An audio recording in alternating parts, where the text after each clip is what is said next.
എല്ലാവർക്കും നമസ്കാരം. ഒരാമുഖവും ഈ ചർച്ചയ്ക്ക് ആവശ്യമില്ല എന്നെനിക്കറിയാം.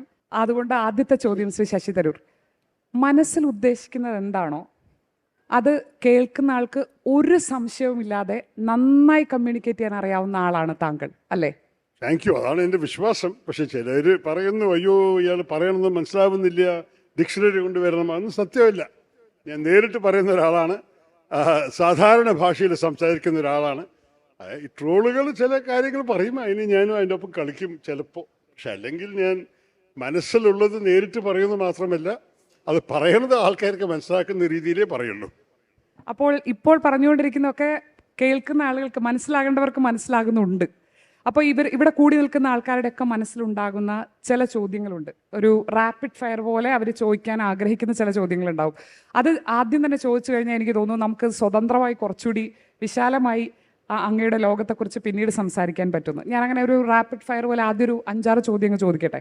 100 പ്രാവശ്യം ചോദിച്ച ചോദ്യം ഞാൻ ഷാനി പ്രഭാകരനെ തീരെ പ്രതീക്ഷിക്കുന്നില്ല. ഇല്ല, ഞാൻ നേരിട്ടേ ചോദിക്കുള്ളൂ. ഏറ്റവും ആദ്യത്തെ ചോദ്യം, ചോദ്യങ്ങൾ വരട്ടെ. ഏറ്റവും ആദ്യത്തെ ചോദ്യം, ശ്രീ ശശി തരൂർ കോൺഗ്രസ് പാർട്ടി വിടുമോ? എന്താ ഇത്? എന്താ എന്നോട് മാത്രം ഇങ്ങനൊരു ചോദ്യങ്ങൾ വന്നുകൊണ്ടിരിക്കണം? എനിക്കറിയണം. ഇത് 16 വർഷമായിട്ട് ഞാൻ ഈ പാർട്ടിയിൽ പ്രവർത്തിക്കുന്ന ആത്മാർത്ഥതയോടെ 16.5 വർഷങ്ങളായി. ഇടയിൽ ഒരു 100 പ്രാവശ്യമെങ്കിലും ആൾക്കാർ റിപ്പോർട്ട് ചെയ്തിട്ട് ഞാൻ ഇവിടെ പോവും, ആ പാർട്ടിക്ക് മാറും, ഈ പാർട്ടി വിടും. ഇത് വല്ല പ്രസക്തി ഉണ്ടായിട്ടുണ്ടോ? എന്തിനാണ് വെറുതെ ഇത് ചോദിച്ചുകൊണ്ടിരിക്കുന്നത്? ഷാനിക്കൊരു പുതിയൊരു ഷാനി ചോദ്യം ചോദിക്കും. പക്ഷേ ഈ ചോദ്യത്തിന് ഇതുവരെ ആരുടെയും മുന്നിൽ ഉത്തരവില്ലാത്തതുകൊണ്ടായിരിക്കുമല്ലോ അത് പിന്നെയും വരുന്നത്. ഇല്ല, ഉത്തരം കൊടുത്തത് മടുത്തു എന്നാണ് സത്യം പറയണെങ്കിൽ. ഈ കൂടിയിരിക്കുന്ന ആൾക്കാർക്ക് ഒരു ക്ലാരിറ്റിക്ക് വേണ്ടി ആ ചോദ്യത്തിന് നേരിട്ടൊരു ഉത്തരം കൊടുത്തൂടെ? എനിക്ക് നേരിട്ട് പറയാൻ എന്താ ബുദ്ധിമുട്ട്? ഞാൻ നേരിട്ട് ഞാൻ എന്താ എവിടെ ഇരിക്കണം? ഞാൻ കോൺഗ്രസ് പാർട്ടിയുടെ ഒരു MP ആയിട്ട് പാർലമെന്റിൽ പ്രവർത്തിച്ചുകൊണ്ടിരിക്കുന്നു. ഞാൻ വിടാൻ ഒരു വിരലും കൂടി ഇതുവരെ എടുത്തിട്ടില്ല. ആരും എന്നെ വിടാൻ ആവശ്യപ്പെട്ടിട്ടുമില്ല. അത് ഞങ്ങൾക്ക് അല്ല, അത് ഞാൻ പറയുന്നില്ല, സോറി. ചിലവർ ആവശ്യപ്പെട്ടിട്ടുണ്ടായിരിക്കാം, പക്ഷേ എന്നോട് നേരിട്ട് എന്തായാലും എൻ്റെ പാർട്ടി അതൊന്നും ആവശ്യപ്പെട്ടിട്ടില്ല. ഓക്കെ, അപ്പൊ അടുത്ത ചോദ്യം, റാപ്പിഡ് ഫയറിന്റെ അടുത്ത ക്വസ്റ്റ്യൻ, BJP താങ്കൾക്ക് യോജിക്കാൻ കഴിയുന്ന പാർട്ടിയാണോ? ചില വിഷയത്തിൽ എനിക്ക് അവരെ യോജിക്കാൻ ബുദ്ധിമുട്ടുണ്ടെന്ന് അവർക്ക് തന്നെ അറിയാം. എനിക്ക് എൻ്റെ അഭിപ്രായത്തിൽ രാഷ്ട്രീയ മര്യാദയാണ്. എല്ലാവരെയും കണ്ട് സംസാരിക്കണം, എല്ലാവർക്കും നമ്മൾ ബഹുമാനം കൊടുക്കണം, എല്ലാവരുടെയും വിശ്വാസങ്ങൾ നമ്മൾ മനസ്സിലാക്കാൻ ശ്രമിക്കണം. BJPയിലെ എല്ലാവരും വർഗീയതയുടെ ആളാണെന്ന് പറയാനും ബുദ്ധിമുട്ടാണ്. പക്ഷേ BJPയുടെ ഒരു പൊളിറ്റിക്കൽ പേഴ്സണാലിറ്റി, ഒരു പാർട്ടിക്കൊരു വ്യക്തിത്വം ഉണ്ടെങ്കിൽ അത് ഹിന്ദുത്വ തന്നെയാണ്. അതുകൊണ്ട് എനിക്ക് അതിലാണ് ഒരു വലിയൊരു അഭിപ്രായ വ്യത്യാസം. കാരണം നിങ്ങൾക്കൊരു പക്ഷേ അറിയാം, ഞാൻ രാഷ്ട്രീയത്തിൽ വന്നിട്ട് 16 വർഷമേ ആയിട്ടുള്ളൂ. പക്ഷേ ഞാൻ എഴുതാൻ തുടങ്ങിയിട്ട് 45 വർഷമായി. അപ്പോൾ ഞാൻ പുസ്തകങ്ങളിലും ആർട്ടിക്കിൾസിലും കോമൻട്രീസിലും പ്രഭാഷണത്തിലും ഒക്കെ എൻ്റെ സങ്കല്പം ഭാരതത്തെക്കുറിച്ച്, എൻ്റെ കാഴ്ചപ്പാടും എൻ്റെ വിശ്വാസവും, എങ്ങനെയാണ് നമ്മുടെ രാജ്യം ഒരു വലിയൊരു സിവിലൈസേഷനായി മാറി വന്ന്, എന്താ ഇതിൻ്റെ നാഷണൽ ഐഡൻറ്റിറ്റി. നിങ്ങൾക്ക് എല്ലാവർക്കും അറിയാമായിരിക്കും, ഞാൻ എപ്പോഴും നമ്മുടെ ഡൈവേഴ്സിറ്റിയെക്കുറിച്ച്, നമ്മുടെ ബഹുസ്വരതയെക്കുറിച്ച് സംസാരിക്കുന്നൊരു വ്യക്തിയാണ്. കാരണം ഇതാണ് എനിക്ക് ഒന്നാം കാര്യം ഒരു മലയാളിയായിട്ട്, രണ്ടാം കാര്യം ഇന്ത്യ മുഴുവൻ കണ്ട് ജനിച്ചത് ലണ്ടനിലായിരുന്നു. സത്യമാണ്, അത് എൻ്റെ കുറ്റമല്ല. ഞാനല്ല ആഗ്രഹിച്ചത് എൻ്റെ അമ്മ ലണ്ടനിലുണ്ടാവണം ജനിക്കാൻ. എന്നെ ജനിപ്പിച്ച ശേഷം 2.5 വയസ്സിൽ ഞാൻ ഇന്ത്യക്ക് തിരിച്ചു വന്നു. അത് കഴിഞ്ഞിട്ട് കേരളം, ബോംബെ, കൽക്കട്ട, ഡൽഹിയിലൊക്കെയാണ് ഞാൻ വളർന്നത്. എനിക്ക് എല്ലാ ഭാഗത്തും, എല്ലാ മതത്തിൻ്റെ, എല്ലാ ജാതിയുടെ, എല്ലാ ഭാഷ സംസാരിക്കുന്ന, എല്ലാ നിറത്തിൻ്റെ, എല്ലാ സുഹൃത്തുക്കളും ഉള്ളൊരു വ്യക്തിയാണ് ഞാൻ. അപ്പോൾ എനിക്ക് ഭാരതത്തിൻ്റെ ബഹുസ്വരത ഒരു ഫണ്ടമെൻ്റൽ റിയാലിറ്റി ആയിട്ടാണ് ഞാൻ കാണുന്നത്. അപ്പോൾ എനിക്ക് ഇതിനെ സംരക്ഷിക്കാനും ഇതിനു വേണ്ടി സംസാരിക്കാനും ഞാൻ കുറേ വർഷങ്ങളായിട്ട് പല പുസ്തകത്തിലും പല ആർട്ടിക്കിൾസിലും പ്രഭാഷണത്തിലും ഞാൻ ചെയ്തിട്ടുണ്ട്. ഞാനാണ് ആദ്യം പറഞ്ഞത്, അമേരിക്കയിലെ വലിയൊരു ചൊല്ലിൻ്റെ ഒരു മെൽറ്റിംഗ് പോട്ട്. പിന്നെ എല്ലാ വിധത്തിൻ്റെ ഇൻഗ്രീഡിയൻസിനെ ഒരേ ഒരു പാത്രത്തിലോ ചട്ടിയിലോ ഇട്ടിട്ട് നമ്മൾ ഒരുമിച്ച് കലക്കണം. അതാണ് അമേരിക്കൻ കോൺസെപ്റ്റ്. ഞാൻ പറഞ്ഞു, ഭാരതം അങ്ങനെയല്ല. ഞങ്ങൾ മെൽറ്റിംഗ് പോട്ട് അല്ല, ഞങ്ങളൊരു താലിയാണ്. ഞങ്ങളുടെ ഇടയിൽ വ്യത്യാസങ്ങളുണ്ട്. ഒരു താലിയിൽ ചെറിയ ബോളിൽ ഓരോരോ ഡിഷ് ഉണ്ടാവുമല്ലോ, അതുപോലെയാണ് ഞങ്ങൾ. ചിലപ്പോൾ ഒരു ബോളിൻ്റെ ഡിഷ് മറ്റേ ബോളിൻ്റെ ഒപ്പം മിക്സ് ചെയ്യാൻ സാധിക്കില്ല. പക്ഷെ നമ്മൾ കഴിക്കുമ്പോൾ അതിൻ്റെ സൗന്ദര്യം, അതിൻ്റെ സ്വാദ് മനസ്സിലാക്കാൻ സാധിക്കും. അതാണ് ഭാരതം. ആ ഭാരതത്തിൻ്റെ ഒരു ശബ്ദമായിട്ടാണ് ഞാൻ ഈ 45 വർഷവും എഴുതി സംസാരിച്ചിരിക്കുന്നത്. അതിനെ എനിക്ക് മാറ്റാൻ സാധിക്കില്ല. ആ മാറ്റത്തിനൊന്നും സമയമില്ല. നേരെ മറിച്ച് BJPയുടെ വേറെ ചില കാര്യങ്ങൾ, അവർ വികസനത്തിലുള്ള ശ്രദ്ധ, ടെക്നോളജിയെക്കുറിച്ച് സംസാരിക്കുന്ന വിഷയങ്ങൾ, പിന്നെ അവരിപ്പോൾ നമ്മുടെ സർക്കാരായിട്ട് നമ്മുടെ രാജ്യത്തിൻ്റെ സുരക്ഷ അവരുടെ കയ്യിലാണ്.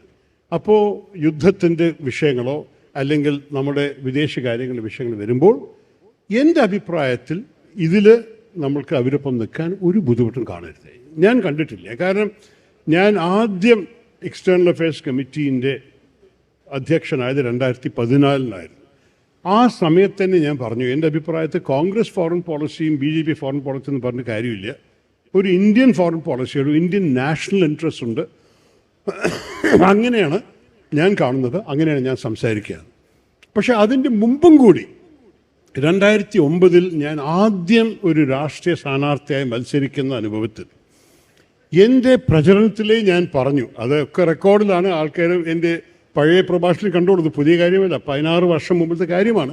ഞാൻ പറഞ്ഞു, നമ്മൾ ശ്രീനാരായണ ഗുരു എപ്പോഴും പറയില്ലേ, മതമേതായാലും മനുഷ്യൻ നന്നായാൽ മതിയെന്ന്, അതുപോലെ ഞാൻ പറയട്ടെ, രാഷ്ട്രീയമേതായാലും രാഷ്ട്രം നന്നായാൽ മതിയെന്ന്.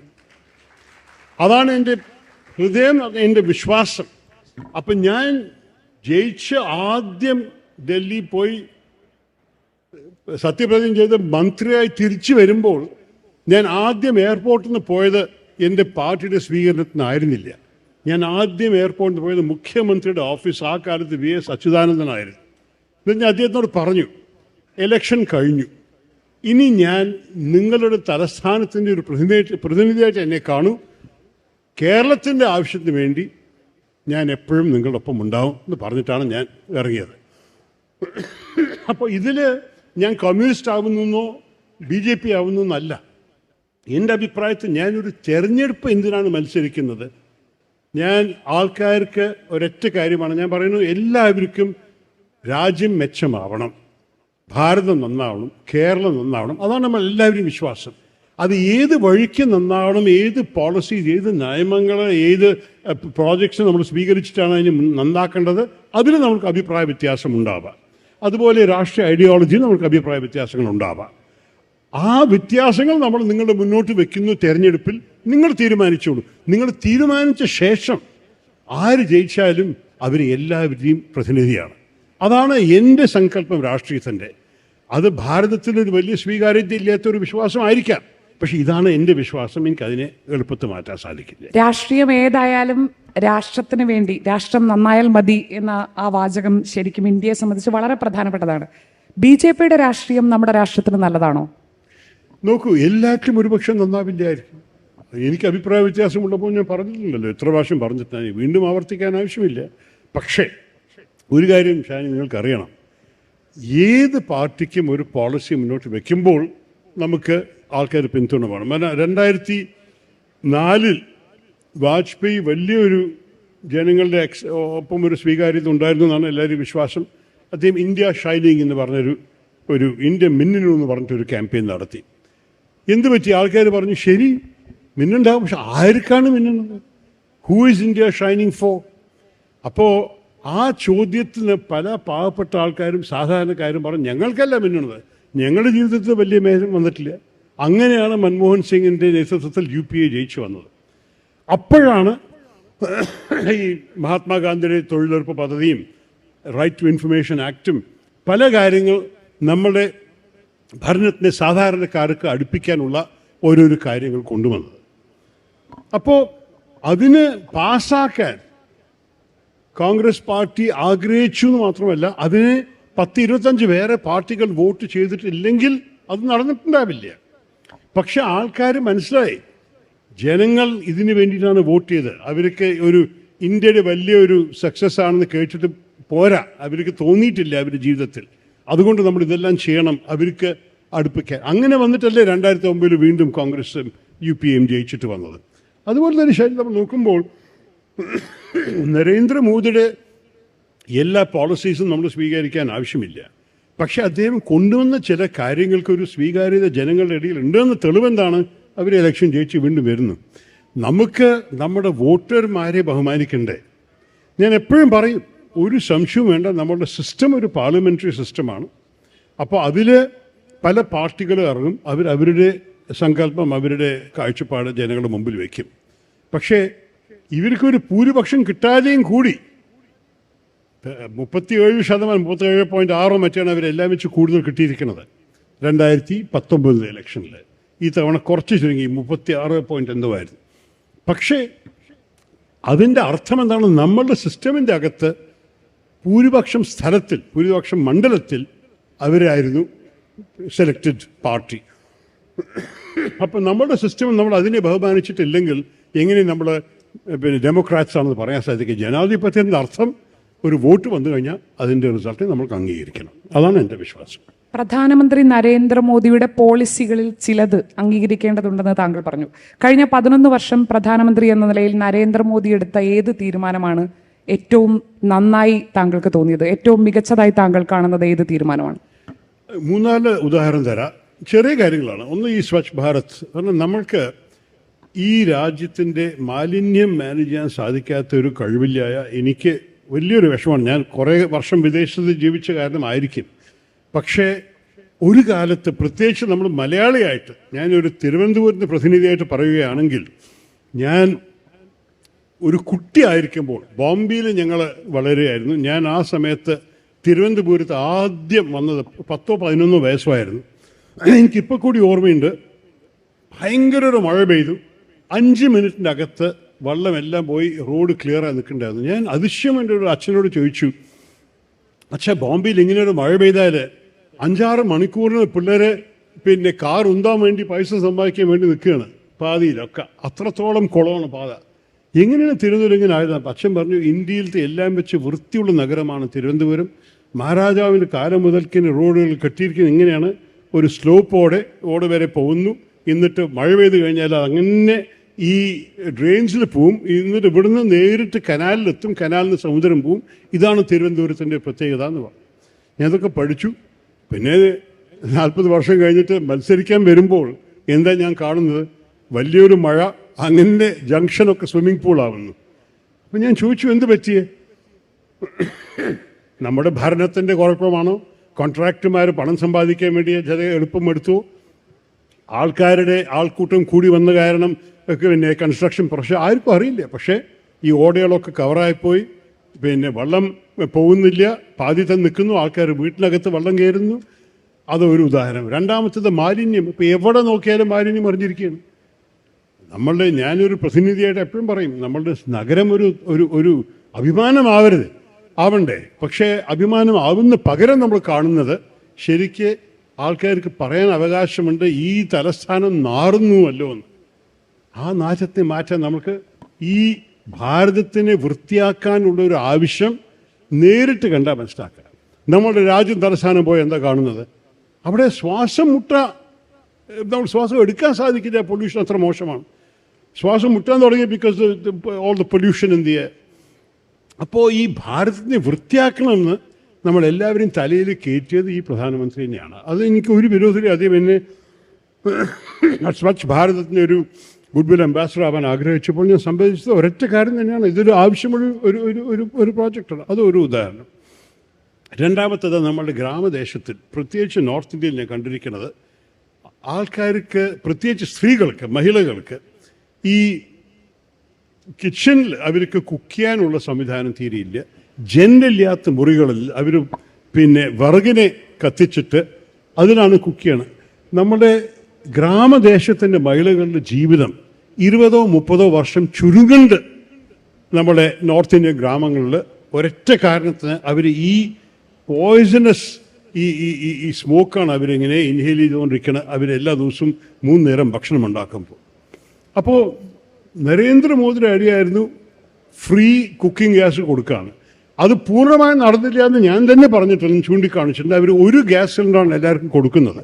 ഒരു ഗ്യാസ് സിലിണ്ടർ ഏത് കുടുംബത്തിനും തികയില്ല. രണ്ടാമത്തെ ഗ്യാസ് സിലിണ്ടർ മേടിക്കാനുള്ള കാശ് അവർക്കില്ല. പക്ഷേ ഈ ഐഡിയ, ഈ വിഷയം മനസ്സിലാക്കിയതും അതിനൊരു പരിഹാരം കൊണ്ടുവരാൻ ശ്രമിച്ചതിനും ഞാൻ എങ്ങനെ കുറ്റം പറയും? പക്ഷേ താങ്കൾ UPA സർക്കാരിൽ മന്ത്രിയായിരുന്നല്ലോ താങ്കൾ. UPA സർക്കാരിന് ഇത് മനസ്സിലായിരുന്നില്ലേ, ഇത് മാറ്റേണ്ടതാണ്, അല്ലെങ്കിൽ UPA സർക്കാർ ആയിരുന്നെങ്കിൽ ഈ കാര്യങ്ങളൊന്നും പരിഗണിക്കുമായിരുന്നില്ലേ? ഒരു കുഴപ്പം മന്ത്രിയായാൽ നമുക്ക് നമ്മുടെ ചുമതലയുടെ വെളിയിൽ ഒരു വാക്ക് മിണ്ടാൻ പാടില്ല, അത് സത്യമാണ്. അപ്പോൾ ഞാൻ ചില കാര്യങ്ങൾ ഞാൻ തന്നെ പ്രഭാഷണത്തിൽ പറഞ്ഞതോ, അല്ലെങ്കിൽ എൻ്റെ 2 മന്ത്രിസ്ഥാനത്തെ ഇടയിൽ ഞാൻ സാധാരണ MP ആയിരിക്കുമ്പോൾ ഞാൻ തന്നെ പ്രപ്പോസ് ചെയ്ത ചില കാര്യങ്ങൾ മന്ത്രിയായ ശേഷം എനിക്കൊന്നും ചെയ്യാൻ സാധിച്ചില്ല, കാരണം അത് എൻ്റെ ചുമതലയായിരുന്നില്ല. അപ്പോൾ ആദ്യത്തെ മന്ത്രിസ്ഥാനം വിദേശകാര്യത്തിലും 2ാമത്തെ മന്ത്രിസ്ഥാനം വിദ്യാഭ്യാസമായി. അതിൽ എനിക്ക് അഭിപ്രായങ്ങൾ പറയാനും ആവർത്തിക്കാൻ എനിക്ക് അവസരം ഉണ്ടായിരുന്നു. പക്ഷേ വേറെ വിഷയങ്ങളെ കുറിച്ച് സംസാരിക്കാൻ ആയിരിക്കും. ഇതാണ് നമ്മുടെ സിസ്റ്റം, അങ്ങനെയാണ്. അപ്പോൾ ഞാൻ ഒരു കാര്യം കൂടി പറയട്ടെ.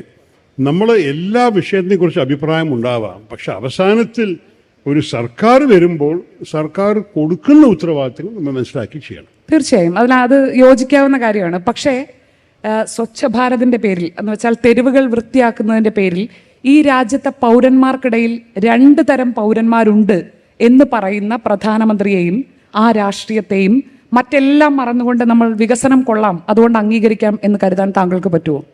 അല്ല, അദ്ദേഹം അങ്ങനെ നേരിട്ട് പറഞ്ഞിട്ടില്ല. നമ്മൾ കാണുന്നത് ഒരു സമുദായത്തിൻ്റെ എതിരെ അദ്ദേഹത്തെ പെരുമാറ്റം നമ്മൾ ആർക്കും അംഗീകരിക്കാൻ സാധിക്കാത്തൊരു പെരുമാറ്റം അവരുടെ പാർട്ടിക്കുണ്ട്. പക്ഷേ തുറന്നു നോക്കുകയാണെങ്കിൽ ഞാൻ ഒരിക്കൽ അദ്ദേഹത്തോട് നേരിട്ട് ചോദിച്ചു, ഇതൊക്കെ ആവശ്യമുണ്ടോ, എന്തിനാണ് നിങ്ങളുടെ പാർട്ടി ഇങ്ങനെയൊക്കെ സംസാരിക്കുക? അദ്ദേഹം പറഞ്ഞു, നിങ്ങളൊരു കാര്യം പറയൂ, ഞങ്ങളുടെ ഏത് പദ്ധതിയും ഒരു വ്യക്തിയുടെ സമുദായം നോക്കിയിട്ടാണോ ഞങ്ങൾ നടപ്പിലാക്കിയിരിക്കണമെന്ന് ചോദിക്കുമെന്ന് പറഞ്ഞു. അതിന് മറുപടിയില്ല. കാരണം ഇതുവരെ ഞാനൊരു പരാതി കണ്ടിട്ടില്ല, ഒരു സിലിണ്ടർ കൊടുക്കണത് മുസ്ലിമിന് കൊടുത്തില്ല എന്നോ, അല്ലെങ്കിൽ ഭേദഗതി വലിയ ഉദാഹരണമാണ്. അതിനെ ഞാൻ എതിർച്ചുവല്ലോ.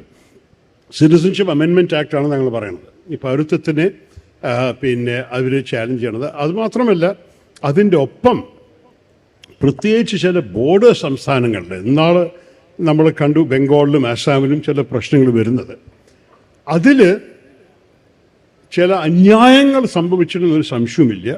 അതിനെതിരെ നമ്മുടെ ജനാധിപത്യത്തിൽ നമുക്ക് സംസാരിക്കാനുള്ള അവകാശവുമുണ്ട്, അത് ചെയ്യുകയും ചെയ്യണം. അതിൻ്റെ ഒപ്പം സർക്കാരിനൊപ്പം ഇടപെടാൻ സാധിക്കും. എൻ്റെ ഒരു പാർട്ടിയുടെ ഒരു സുഹൃത്ത്, ഒരു ബംഗാളിൻ്റെ ഒരു മുസ്ലിം MP എൻ്റെ അടുത്ത് വന്നിട്ട് എൻ്റെ സഹായം അഭ്യർത്ഥിച്ചു. അദ്ദേഹം അറിയുന്ന ഒരു വ്യക്തിയെ ബംഗ്ലാദേശിലേക്ക് ഡിപ്പോർട്ട് ചെയ്തു എന്ന് പറഞ്ഞിട്ട് ഞാൻ ഉടനെ ഹോം മിനിസ്റ്റർക്ക് എഴുതി, ഇത് ശരിയല്ല, ഇദ്ദേഹത്തിൻ്റെ ഡോക്യുമെൻറ്റ്സ് കടലാസുകളൊക്കെ ഉണ്ട് പറഞ്ഞിട്ട് ഞാൻ എഴുതി ഇദ്ദേഹത്തിന് പിന്തുണ കൊടുത്തു. ഇയാളെ അവർ തിരിച്ചു വിളിച്ചിട്ടുണ്ട് അത് കഴിഞ്ഞിട്ട്. പക്ഷെ പറയണത്, അന്യായങ്ങൾ സംഭവിക്കുമ്പോൾ ആ അന്യായങ്ങളുടെ എതിരെ സംസാരിക്കാൻ നമ്മൾ എല്ലാവർക്കും അവകാശമുണ്ടല്ലോ, അതിൽ ജനാധിപത്യത്തിൻ്റെ അർത്ഥം. പക്ഷേ അതിൻ്റെ ഒപ്പം ഈ സർക്കാർ പറയുന്നത് നമ്മുടെ രാജ്യത്തിൽ ആർക്കാണ് താമസിക്കാൻ അവകാശം. ഞാൻ എൻ്റെ ആദ്യത്തെ അന്താരാഷ്ട്രീയ പ്രവർത്തനം റെഫ്യൂജീസിന് വേണ്ടിയിട്ടായിരുന്നു, അഭ്യർത്ഥികൾക്ക് വേണ്ടിയിട്ട്, UN high commission of refugees. അപ്പോൾ ഞാൻ കുറേ വർഷങ്ങളായിട്ട് പറയുന്ന ഒരു കാര്യമാണ്, ഭാരതത്തിൽ ഒരു സ്പഷ്ടമായ ഒരു റെഫ്യൂജി ലോ നമ്മൾക്ക് ആവശ്യമുണ്ട്. അഭ്യർത്ഥികളെ എങ്ങനെ സ്വീകരിക്കും, എന്തായിരിക്കും പ്രൊസീജിയർ, എന്തിൻ്റെ അടിസ്ഥാനത്തിൽ ഒരു വിദേശ വ്യക്തി നമ്മുടെ രാജ്യത്ത് വന്ന് താമസിക്കാൻ സാധിക്കും, ഇതൊക്കെയാണ് എൻ്റെ ലൈൻ. പക്ഷേ ഞാൻ തുറന്ന് പറയാം, ഞാൻ 3-4 ഹോം മിനിസ്റ്റർമാരെ കണ്ടിട്ടുണ്ട്, 3-4 ഹോം സെക്രട്ടറിമാരെ കണ്ട് സംസാരിച്ചിട്ടുണ്ട്. ഞാൻ പ്രൈവറ്റ് മെമ്പേഴ്സ് ബിൽ പാർലമെൻറ്റിൽ ഇൻട്രൊഡ്യൂസ് ചെയ്തിട്ടുണ്ട്. അതിനെ എടുത്തിട്ട് സർക്കാരിന് കൊടുത്തിട്ട് നിങ്ങളിതിനെ എടുത്തോളൂ, ആവശ്യമുള്ള മാറ്റം കൊണ്ടുവന്നോളൂ, പക്ഷെ ഒരു ബില്ല് കൊണ്ടുവരൂ എന്നാണ് ഞാൻ ആവശ്യപ്പെട്ടത്. ഇതുവരെ അവർ ചെയ്തിട്ടില്ല.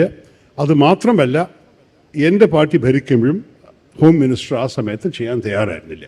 അപ്പോൾ നമ്മളുടെ രാജ്യത്തിലൊരു പ്രശ്നമുണ്ട്, നമ്മൾക്ക് കൂടുതൽ ജനങ്ങളുണ്ടെന്നൊരു വിശ്വാസം എല്ലാ പാർട്ടികൾക്കുമുണ്ട്. അതുകൊണ്ട് വിദേശത്തു നിന്ന് വരുന്ന ആൾക്കാർക്ക് അവകാശം കൊടുക്കാൻ സാധിക്കില്ല എന്ന് ഒരു വിശ്വാസം പക്ഷേ 2 പാർട്ടികളും. ഞാൻ ചോദിക്കുന്നത് വിദേശത്തു നിന്ന് വരുന്നവരെ കുറിച്ചല്ല, അഭയാർത്ഥികളെ കുറിച്ചല്ല. ഇന്ത്യക്കാരായി ജനിച്ച ആളുകളിൽ ഒരു സമുദായം മാത്രം നോക്കി നമ്മുടെ പ്രധാനമന്ത്രി പറയാണ്. അതിനൊരു കണക്കുണ്ട് ശ്രീ ശശി തരൂർ. കഴിഞ്ഞ ലോക്സഭാ തെരഞ്ഞെടുപ്പ് കാലത്ത് 2024 ലോക്സഭാ തെരഞ്ഞെടുപ്പ് കാലത്ത് 176 റാലികളിൽ പ്രധാനമന്ത്രി നരേന്ദ്രമോദി പ്രസംഗിച്ചിട്ടുണ്ട്. അതിൽ 116 റാലികളിലും അദ്ദേഹം മുസ്ലിങ്ങൾക്കെതിരെ ഇസ്ലാമോഫോബിയ ഉണ്ടാക്കുന്ന തരത്തിൽ പ്രസംഗിച്ചു.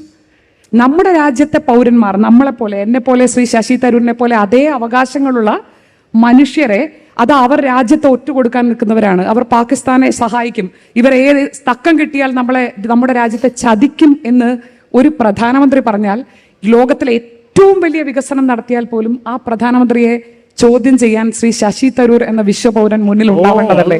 അതൊന്നും ഒരു ബുദ്ധിമുട്ടില്ല. അത് മാത്രമല്ല, ഞാൻ അദ്ദേഹത്തോട് നേരിട്ട് ചോദിച്ചിട്ടുണ്ട് എന്തിനാണ് ഇതൊക്കെ ചെയ്യുന്നത്. ഇലക്ഷന് ചില കാര്യങ്ങൾ സംഭവിക്കും നമ്മൾക്കറിയാം. എനിക്ക് ആ സമയത്തും ഞാൻ അതിൻ്റെ എതിരെ എഴുതിയിട്ടുണ്ട്. നിങ്ങൾ എൻ്റെ ആർട്ടിക്കിൾസ് ഗൂഗിൾ ചെയ്താൽ മതിയല്ലോ. നമ്മളുടെ കുഴപ്പം നമ്മളുടെ രാഷ്ട്രീയത്തെ ഒന്നാണ്, ജനങ്ങൾ ജനറലി എല്ലാം വായിക്കില്ല എന്ന് സമ്മതിക്കും, അതാണ് യാഥാർത്ഥ്യം. പക്ഷെ മാധ്യമ പ്രവർത്തകരെ വായിച്ചത് കൊണ്ടാണ് അങ്ങ് പ്രധാനമന്ത്രി നരേന്ദ്രമോദിയെക്കുറിച്ച്, അദ്ദേഹത്തിന്റെ രാഷ്ട്രീയ ശൈലിയെക്കുറിച്ച് ഏറ്റവും ശക്തമായി വിമർശിച്ച ആളാണ്. ഈ ഹിന്ദുത്വയുടെ അമിതാധികാര പ്രയോഗത്തെക്കുറിച്ച് ഏറ്റവും ശക്തമായി ഇന്ത്യയിലെ പൗരന്മാരെ, ലോകത്തെ തന്നെ അറിയിച്ചത് താങ്കളാണ്. താങ്കളുടെ അത്രയും മികവുറ്റ ഭാഷയിൽ ലോകത്തെ അറിയിച്ചത് താങ്കളാണ്. പക്ഷെ ഇപ്പോൾ നരേന്ദ്രമോദി എങ്ങനെയാണ് ശ്രീ ശശി തരൂരിന് പുകഴ്ത്താൻ കഴിയുന്ന ഒരാളായി മാറിയത്? നോക്കൂ, ഞാൻ ഈ വിഷയത്തിൽ ഒരിക്കലും അദ്ദേഹത്തിന് ഏത് വിധത്തിലും പിന്തുണ കൊടുത്തിട്ടില്ല. കാരണം ഞാൻ കാണുന്നത്, താങ്കൾ പറഞ്ഞ പോലെ, താങ്കളോ എന്നെ പോലെ പൂർണ്ണ അവകാശത്തോടെ ഈ രാജ്യത്ത് ജീവിക്കാൻ സാധിക്കുന്ന പൗരന്മാരെ ആക്ഷേപിക്കാൻ ഒരു ആവശ്യവുമില്ല. അത് ചെയ്യാൻ ശരിയുമല്ല. അതിനെക്കുറിച്ച് എനിക്കൊരു സംശയമില്ല. ഞാൻ പറയട്ടെ, നമ്മളുടെ രാജ്യത്തിൽ എല്ലാവരും ഒരുമിച്ച് ജീവിക്കണം, നമ്മുടെ രാജ്യത്തും ഗുണം ചെയ്യുന്നത്. ഇവരുടെ രാഷ്ട്രീയം അവർ ഇലക്ഷൻ സമയത്ത് ഒരു കോൺസെപ്റ്റ് കൊണ്ട് ചെയ്യേണ്ടതായിരിക്കും. അതിന് നമ്മൾക്ക് അംഗീകരിക്കാൻ ആവശ്യമില്ല. പക്ഷെ അത് മാത്രമാണോ അവർ? അതാണ് പ്രശ്നം. അത് മാത്രമായിട്ടുണ്ടെങ്കിൽ അവരൊരു പക്ഷേ ജയിച്ചിട്ടുണ്ടാവില്ല. അവർ വികസന പ്രവർത്തനത്തിനെയും കൊണ്ടുവരാനും അതിനെ ചൂണ്ടിക്കാണിക്കാനും അതിന് വേണ്ടിയിട്ട് ആൾക്കാരെ നിങ്ങൾ നന്ദി കാണിക്കു വന്ന് വോട്ട് ചെയ്തിട്ട് എന്ന് പറയുമ്പോൾ അതിനും അവർക്ക് ഗുണം കിട്ടിയിട്ടുണ്ട്. അപ്പം നമ്മൾക്ക് ഒരു കാര്യം മനസ്സിലാക്കണം, എല്ലാവരെയും കുറിച്ച് നമുക്ക് കുറ്റം പറയാൻ അറിയാം. അത് ഇവിടുത്തെ സർക്കാരായാലോ അവിടുത്തെ സർക്കാരായാലോ. പക്ഷേ നമുക്ക് ജനങ്ങളുടെ മുമ്പിൽ ഒരു പോസിറ്റീവ് വിഷൻ, ഇതാണ് ഞങ്ങൾ നിങ്ങൾക്ക് വേണ്ടി ചെയ്യാൻ പോകുന്നത്, ഈ വഴിക്കാണ് നിങ്ങളുടെ ജീവിതത്തെ നമ്മൾ മെച്ചപ്പെടുത്താൻ പോകുന്നതെന്ന് കാണിക്കാൻ അത് നമ്മൾ രാഷ്ട്രീയത്തിൽ ചെയ്യുന്നത് പോരാന്നാണ് എൻ്റെ വിശ്വാസം.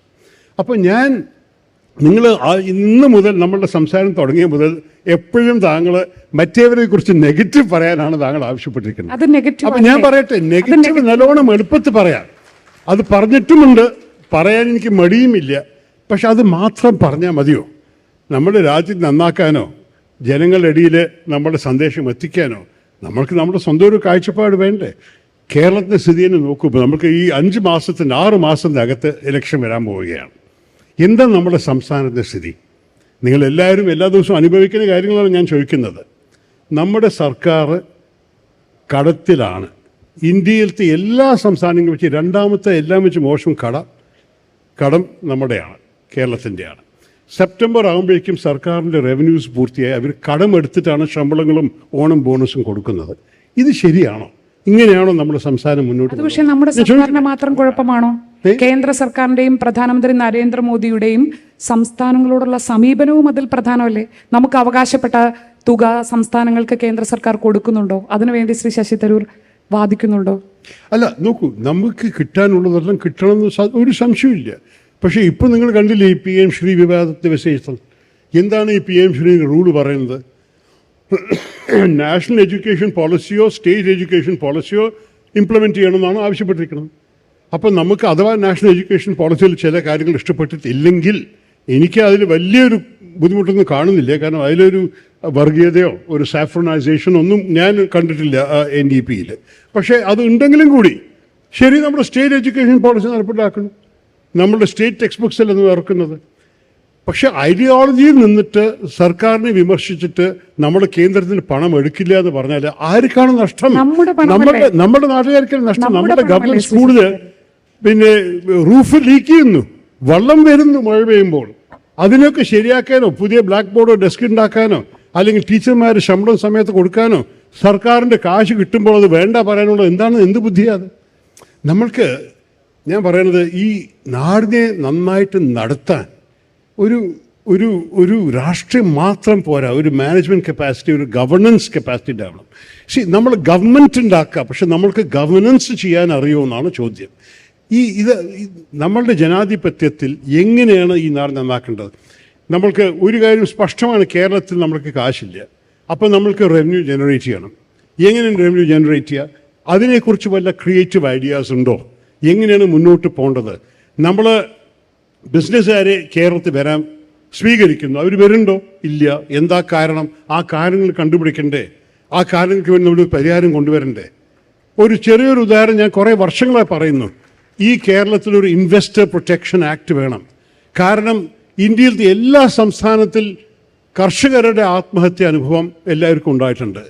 പക്ഷേ ഇന്ത്യയിലത്തെ ആകെ ഒരു സംസ്ഥാനത്തിലെ ഇൻവെസ്റ്റേഴ്സിൻ്റെ ആത്മഹത്യ ഉണ്ടായിട്ടുള്ളൂ. 2 കേസ് 15 വർഷത്തിൽ കേരളത്തിൽ ഉണ്ടായിട്ടുണ്ട്. എന്താ കാരണം? അവരവരുടെ എല്ലാ ലൈഫ് സേവിങ്സും നാട്ടിൽ കൊണ്ടുവരുന്നു, ഒരു ഫാക്ടറി വന്ന് ആരംഭിക്കാൻ ശ്രമിക്കുന്നു.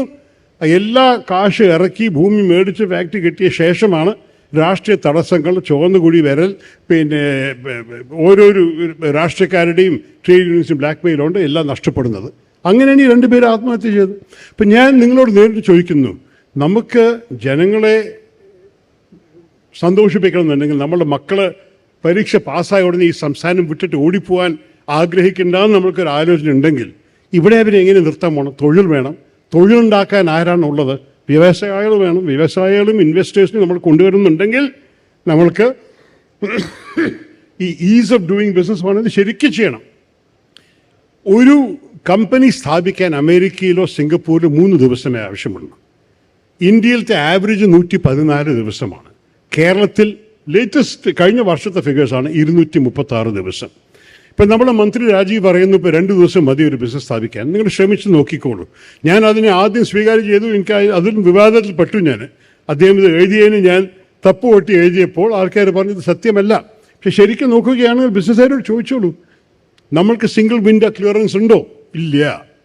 ഒരു സിംഗിൾ വിൻഡോയിൽ ആപ്ലിക്കേഷൻ കൊടുത്താൽ കൂടി അത് കഴിഞ്ഞിട്ട് 10-12 വിൻഡോയിലാണ്. നമ്മുടെ വേദിയിൽ അടുത്ത പരിപാടി ശ്രീ പി രാജീവ് പങ്കെടുക്കുന്നതാണ്. ചോദിച്ചോളൂ. നമുക്ക് ഞാൻ പറയാൻ പോണത്, നമുക്ക് genuine is of doing business കൊണ്ടുവരും. സിംഗിൾ വിൻഡോ എന്ന് പറഞ്ഞാൽ ഒരു ആപ്ലിക്കേഷൻ കിട്ടിക്കഴിഞ്ഞാൽ അത് ഒരൊറ്റ ക്ലിയറൻസേ പാടുള്ളൂ. 12 വേറെ ആൾക്കാർക്ക് കോപ്പി അയച്ചു കൊടുത്തിട്ടല്ല ക്ലിയറൻസ്. അങ്ങനെയാണെങ്കിൽ മാസങ്ങളെടുക്കും. പിന്നെ നമ്മുടെ റെഗുലേഷൻസ്, ഈ റെഗുലേഷൻസ് ഒക്കെ ബ്രിട്ടീഷ് കാലം മുമ്പ് എഴുതിയതാണ്. അപ്പോൾ അതിനെ നമ്മൾ മോശമാക്കിയിട്ടുണ്ട്. ഒരു ഫയൽ, ഒരു ചെറിയ കാര്യത്തിന് വേണ്ടി 4 പേര് ഒപ്പിട്ടാലേ അവസാന തീരുമാനത്തെത്തുള്ളൂ.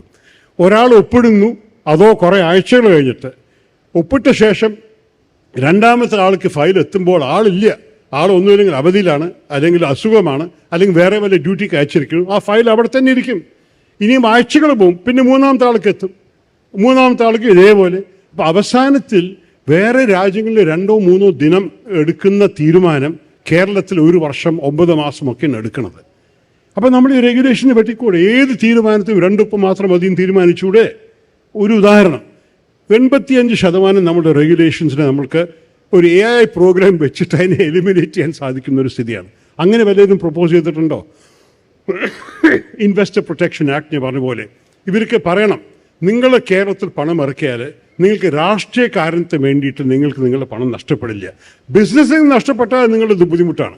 പക്ഷെ നിങ്ങൾക്ക് ആ ഗ്യാരണ്ടീൻ്റെ വരും, ഇൻവെസ്റ്റ് ചെയ്യൂ. ഞാൻ ആദ്യം ഐക്യരാജ്യസഭ വിട്ടപ്പോൾ നമ്മുടെ CPM-ൻ്റെ ഭരണമായിരുന്നു.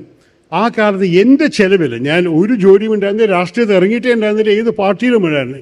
ഞാൻ ന്യൂയോർക്കിൽ താമസിക്കുമ്പോൾ എലമരം കരീം ഇൻഡസ്ട്രീസ് മിനിസ്റ്ററും അദ്ദേഹത്തിൻ്റെ ഉദ്യോഗസ്ഥന്മാരും ന്യൂയോർക്കിൽ വന്നിട്ട് എൻ്റെ ചെലവിൽ ഞാൻ 40 വ്യവസായികളെ വിളിച്ചു അദ്ദേഹത്തിൻ്റെ പ്രസൻറ്റേഷൻ കേൾക്കാൻ. ഞാനൊരു ഡിന്നർ കൊടുത്തു ന്യൂയോർക്കിൻ്റെ ഒരു ഇന്ത്യൻ റെസ്റ്റോറൻറ്റിൽ. അതെല്ലാം ചെയ്ത ശേഷം ഞാൻ ഒരു 10-12 പേരെ വിളിച്ചു നോക്കി, ഇതൊക്കെ നിങ്ങൾ കേട്ടില്ലേ, നിങ്ങൾ കേരളത്തിൽ ഇൻവെസ്റ്റ് ചെയ്യുമെന്ന്. ഒരൊറ്റ മനുഷ്യൻ ഇൻവെസ്റ്റ് ചെയ്യാൻ തയ്യാറല്ല. എന്താ കാരണം ചോദിച്ചു. അവർ പറഞ്ഞു, കേരളത്തിൻ്റെ എല്ലാം ഭയങ്കര പൊളിറ്റിക്കലാണ്, ഭയങ്കര പൊളിറ്റിസൈസ്ഡാണ്, നിങ്ങൾക്ക് വിശ്വാസമില്ല ഞങ്ങളുടെ പണം സേഫ് ആയിരിക്കും കേരളത്തിൽ. അപ്പം ഞാൻ പറഞ്ഞു, നിങ്ങൾ എന്ത് വിചാരിച്ചാലും നമ്മൾക്ക് കേരളത്തിലൊരു എഡ്യൂക്കേറ്റഡ് ലേബർ ഉണ്ട്, ബുദ്ധിയും അറിവും കഴിവും എഴുതാനും വായിക്കാനും അറിയുന്ന ആൾക്കാർ നിങ്ങൾക്ക് കിട്ടുന്നത് ഭാഗ്യമല്ലേ? അവർക്കൊരു അവസരം കൊടുക്കും. നല്ലൊരു പരിസ്ഥിതിയാണ്.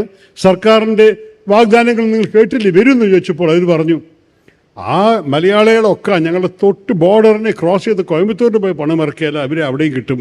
അതൊന്നും ഞങ്ങൾക്ക് ആവശ്യമില്ല. കേരളത്തിൽ ഞങ്ങളുടെ പണം റിസ്ക് ചെയ്യാൻ ആവശ്യമില്ല. അപ്പോൾ ഇതെല്ലാം കേട്ടിട്ടാണ് ഞാൻ നാട്ടിലേക്ക് തിരിച്ചു വരുന്നത്. പക്ഷെ ഇപ്പോ സാഹചര്യങ്ങൾ മാറിയിട്ടില്ലേ ശ്രീ ശശി തരൂർ? അതാണ് ഈ CPM സർക്കാർ സംസാരിക്കുമ്പോൾ ഞാൻ എപ്പോഴും ഇതിനു വേണ്ടി ഞാൻ തപ്പ് കൂട്ടിയിട്ടുണ്ട്. ഞാൻ എപ്പോഴും പറഞ്ഞിട്ടുണ്ട്, അവര് സർക്കാർ മാറ്റം കൊണ്ടുവരാൻ തയ്യാറാണെങ്കിൽ അവർ ഐഡിയോളജി എന്തായാലും പാർട്ടി ഏതായാലും ഞാൻ അതിനു വേണ്ടി. അതുകൊണ്ടല്ലേ ഈ വർഷം ആരംഭിക്കുന്ന ഒരു വലിയൊരു വിവാദമുണ്ടായത്. ഞാൻ കൊച്ചി ചേംബർ ഓഫ് കോമേഴ്സും പ്രസംഗിച്ചു, ഒരു ആർട്ടിക്കിളും ഒരു പത്രത്തിൽ എഴുതി നമ്മളുടെ കേരളത്തിൻ്റെ വളർച്ചയെക്കുറിച്ചും കേരളത്തിൽ ഈസ് ഓഫ് ഡൂയിങ് ബിസിനസ്സും. പക്ഷേ അത് കഴിഞ്ഞിട്ട് സ്ഥാപിച്ചു പലവരും ഈ സർക്കാർ പറയുന്ന എല്ലാ ഫിഗേഴ്സും ശരിയായിരുന്നില്ല. എൻ്റെ പാർട്ടിയുടെ ആൾക്കാരിനെ ചൂണ്ടിക്കാണിച്ച കാര്യങ്ങളാണ്. അതുകൊണ്ട് ഞാൻ പറയട്ടെ, എൻ്റെ അഭിപ്രായത്തിൽ അവർ ഉദ്ദേശം ശരിയാണ്. അവർ പറയുന്ന പോലെ അവർ ചെയ്യാൻ തയ്യാറായിട്ടുണ്ടെങ്കിൽ നമ്മുടെ സംസ്ഥാനത്തിൽ വലിയ ഇക്കാര്യത്തിൽ അപ്പോൾ കേന്ദ്ര സർക്കാരാണോ കേരള സർക്കാരാണോ ഭരണത്തിൽ കൂടുതൽ മികച്ചു നിൽക്കുന്നതെന്നാണ് താങ്കളുടെ അഭിപ്രായം? അല്ല, ഞാൻ കണ്ടിരിക്കുന്ന വികസനം സത്യം പറയുകയാണെങ്കിൽ കൂടുതൽ കേന്ദ്രത്തിൻ്റെ ഇടപെടലാണ്. പക്ഷേ അതിലും ചില വിഷയങ്ങൾ ഉണ്ടോ നമ്മൾ സംശയം. സർക്കാരിന് സാധിച്ചതിനേക്കാൾ കൂടുതൽ വികസന കാഴ്ചപ്പാട് മോദി സർക്കാരിന്റെ പല കാര്യങ്ങൾ BJP തുടർന്നിട്ടുണ്ട്, എന്നിട്ട് അതിനെ കുറച്ചും കൂടി വലുതാക്കിയിട്ടുണ്ട്. ഉദാഹരണം, മൻമോഹൻ സിംഗിൻ്റെ സമയത്താണ് ആദ്യം നമ്മൾ ഡയറക്റ്റ് ബെനിഫിറ്റ്സ് ട്രാൻസ്ഫർ എന്ന് പറഞ്ഞിട്ട് ബാങ്ക് അക്കൗണ്ട് തുറന്ന പാവപ്പെട്ടവർക്ക്. BJP സർക്കാർ അതിനെ ഒരു ചെറിയ തുകയായിട്ട് ജൻധൻ ആക്കിയിട്ടിപ്പോൾ കോടിക്കണക്കിൻ്റെ ആൾക്കാരുടെ അക്കൗണ്ട്സ് തുറന്നിട്ടുണ്ട്. അതൊരു ഉദാഹരണമാണ്. അതുപോലെ തന്നെ നമുക്ക് നോക്കുകയാണെങ്കിൽ പിന്നെ വളർച്ചയുടെ ശതമാനം UPA സർക്കാരിൽ കൂടുതലായിരുന്നു. പക്ഷേ ഒന്ന് രണ്ട് കാര്യങ്ങൾ, ഈ നോട്ട് നിരോധനം ഭയങ്കര ഒരു അപകടമായിരുന്നു. അതിന് കാരണം നമുക്ക് ഒരു വീഴ്ച വന്നു. കോവിഡ് സമയത്ത് നമുക്ക് വീണ്ടും ഒരു വീഴ്ച വന്നു. അത് കഴിഞ്ഞിട്ട് ഇപ്പോൾ വീണ്ടും വളർച്ച കൂടുന്നെന്ന് കേൾക്കുമ്പോൾ എനിക്ക് ഒരുപാട് സന്തോഷമുണ്ട്. കാരണം നമുക്ക് ഒരു പ്രശ്നം ഇന്ത്യയിലുള്ളത് വളർച്ചയില്ലായ്മയല്ല. എന്താണ് നമ്മുടെ പ്രശ്നം? ഈ വളർച്ചയോടൊപ്പം തൊഴിൽ കിട്ടേണ്ട ആൾക്കാർക്ക് എന്നാണ്. അത് നമ്മളുടെ ഭരണ സമയത്തും പിന്നെ BJPയുടെ ഭരണ സമയത്തും തൊഴിൽ ഇല്ലായ്മ നമുക്ക് 100% മാറ്റാൻ സാധിച്ചിട്ടില്ല. അതിലാണ് നമ്മുടെ ശ്രദ്ധ കുറച്ചും കൂടുന്നത്. പ്രത്യേകിച്ച് ഇപ്പോൾ നമ്മൾക്ക് അറിയാമല്ലോ, നമ്മൾക്കൊരു ഭയങ്കര റിലയൻസ് ഉണ്ടായിരുന്നു ടെക്നോളജിയിൽ.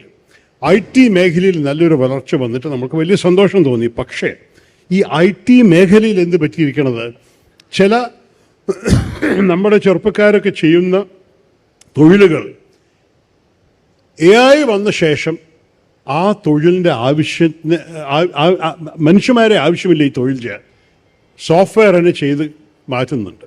അപ്പം നമുക്ക് നമ്മുടെ സ്കിൽ അപ്ഡേഷൻ ചെയ്യാനുള്ള അത്യാവശ്യമായ ഒരു കാലമാണത്. അതിനുള്ള നെസസറി പരിഹാരങ്ങൾ നമ്മൾ കേരളത്തിൽ മാത്രമല്ല ഭാരതത്തിൽ മുഴുവൻ ചെയ്യണം. ഇതിൽ കേരളത്തിന് ഒരു അഡ്വാൻറ്റേജ് ഉണ്ട്. നമ്മൾക്ക് നല്ലൊരു എഡ്യൂക്കേഷൻ സെക്ടറുണ്ട്. നമ്മൾക്കൊരു വേഗം ചില മാറ്റങ്ങൾ കൊണ്ടുവന്നിട്ട് എല്ലാ സ്കൂളുകളിലും കോളേജിലും AI കോഴ്സസ് കൊണ്ടുവന്നിട്ട് ചില പുതിയ സ്കിൽസ് പഠിപ്പിക്കാൻ നമ്മൾ ശ്രമിച്ചാൽ ഒരു പക്ഷേ നമ്മൾക്ക് ഇതിൻ്റെ അഡ്വാൻറ്റേജ് എടുക്കാൻ സാധിക്കും മറ്റേ സംസ്ഥാനങ്ങളുടെ മുമ്പ്. പക്ഷെ അതുവരെ നമ്മൾ എത്തിയിട്ടില്ല. അതുപോലെ എല്ലാ സൂചികകളിലും കേരളം ഇപ്പോൾ നിൽക്കുന്നത്, ഇന്ത്യയിലെ ദേശീയ സൂചികകൾ കേരളം എവിടെയാണ് നിൽക്കുന്നത് എന്നുള്ളത് കൂടി ഡേറ്റ ഇതിന് മറുപടി നൽകുന്ന ഒന്നാണ്. പക്ഷേ അതിലേക്കല്ല ഞാൻ, സമയപരിമിതി കാരണം ഒരുപക്ഷെ എല്ലാവർക്കും കൂടുതൽ വ്യക്തത ആവശ്യമുള്ള വിഷയം, കോൺഗ്രസും താങ്കളും തമ്മിലുള്ള ബന്ധം ഇപ്പോൾ എവിടെയാണ് നിൽക്കുന്നത്? അത് എന്നോട് മാത്രം ചോദിക്കണ്ട, നിങ്ങൾ അവരോടും ചോദിച്ചോളൂ. പാർട്ടി നേതൃത്വം അവരും നിങ്ങളും ആയോ? അല്ല, അങ്ങനെയല്ല. ഞാൻ നേതൃത്വത്തിൻ്റെ ഒരു ഭാഗമാണെന്ന് ഞാൻ പറയാൻ അത്ര ധൈര്യം തോന്നുന്നില്ല. കാരണം എനിക്ക് ഏത് പ്രത്യേകിച്ച് സ്ഥാനം പാർട്ടി നൽകിയിട്ടില്ല. ഒരു വർക്കിംഗ് കമ്മിറ്റി അംഗമാണ്. പക്ഷേ ആ വർക്കിംഗ് കമ്മിറ്റി കൂടുമ്പോൾ 200 പേരാണ് ഉണ്ടാവുക മുറിയിൽ.